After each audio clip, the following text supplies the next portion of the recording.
Assalamualaikum warahmatullahi wabarakatuh. Salam sejahtera bagi kita semua. Jumpa lagi bersama saya Firmina Selviana Farne Ubun.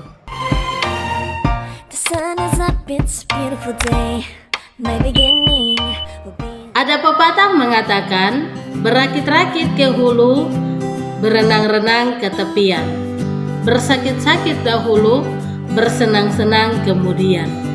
Yang artinya, ketika kita ingin berhasil, kita harus berani bersusah payah dahulu untuk mencapai keberhasilan kita. Pada video kali ini, saya akan membahas mengenai teks observasi.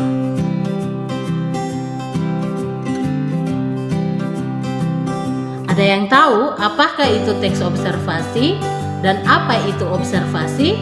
Ya, betul sekali. Teks observasi adalah jenis teks yang berisi informasi atau penjabaran umum tentang sesuatu berdasarkan fakta dari hasil pengamatan langsung.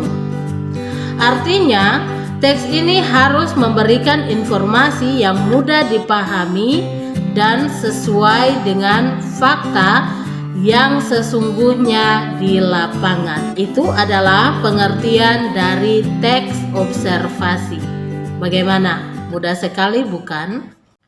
Setelah memahami pengertian dari teks observasi, saya akan menjelaskan dulu mengenai pengertian dari observasi.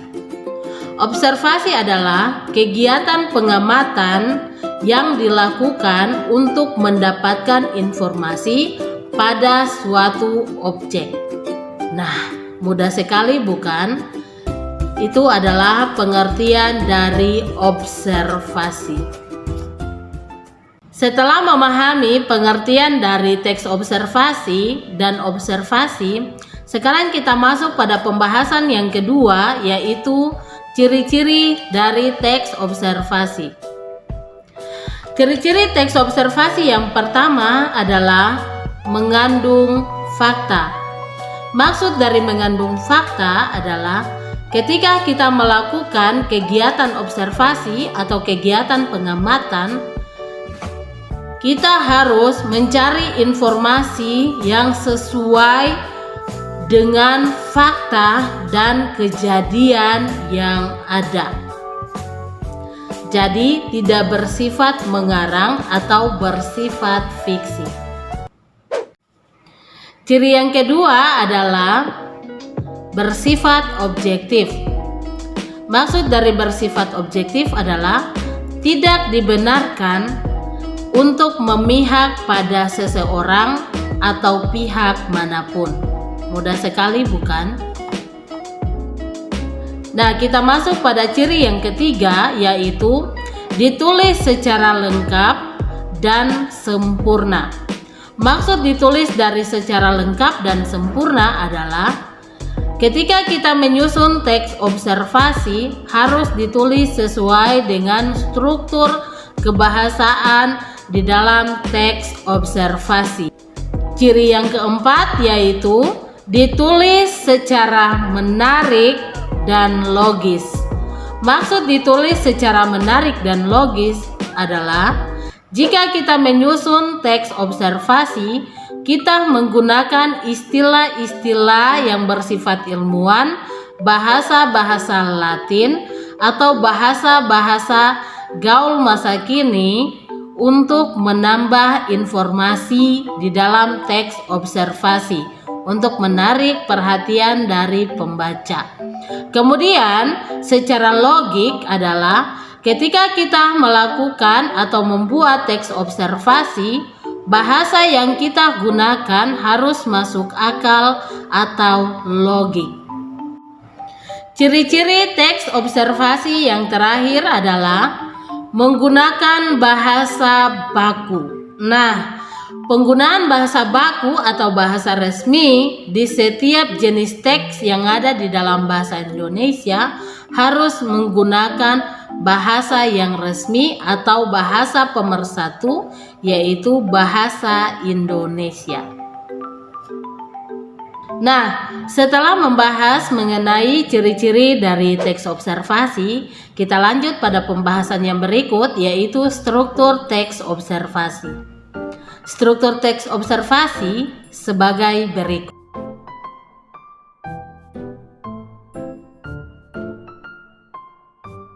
Struktur teks observasi yang pertama adalah pernyataan umum dan klarifikasi. Pernyataan umum yaitu terdapat pembukaan, berisi pembuka atau informasi secara umum, hal yang disampaikan, atau bagian berisi hal umum tentang objek yang akan dikaji, menjelaskan secara garis besar tentang objek tersebut. Dan biasanya pada pernyataan umum, kalimat pertamanya kita selalu menggunakan kalimat definisi. Nah, kita masuk pada struktur yang kedua, yaitu deskripsi bagian. Deskripsi bagian yaitu terdapat isi, rincian, pembahasan, dan penjelasan secara lebih detail. Nah, biasanya di dalam deskripsi bagian ini kita akan menjelaskan ciri-ciri jenis-jenis dari objek yang kita observasi atau kita amati secara detail dan terperinci. Nah, mudah sekali bukan? Sekarang kita masuk pada struktur teks observasi yang terakhir, yaitu deskripsi manfaat. Deskripsi manfaat yaitu berisi fungsi atau manfaat setiap objek yang diamati dalam kehidupan. Pembahasan kali ini sampai di sini ya. Semoga kalian di sana sehat selalu dan jangan lupa selalu belajar. It's like luck is raining on me. Go and follow your heart. Doesn't matter how far. There is so much love.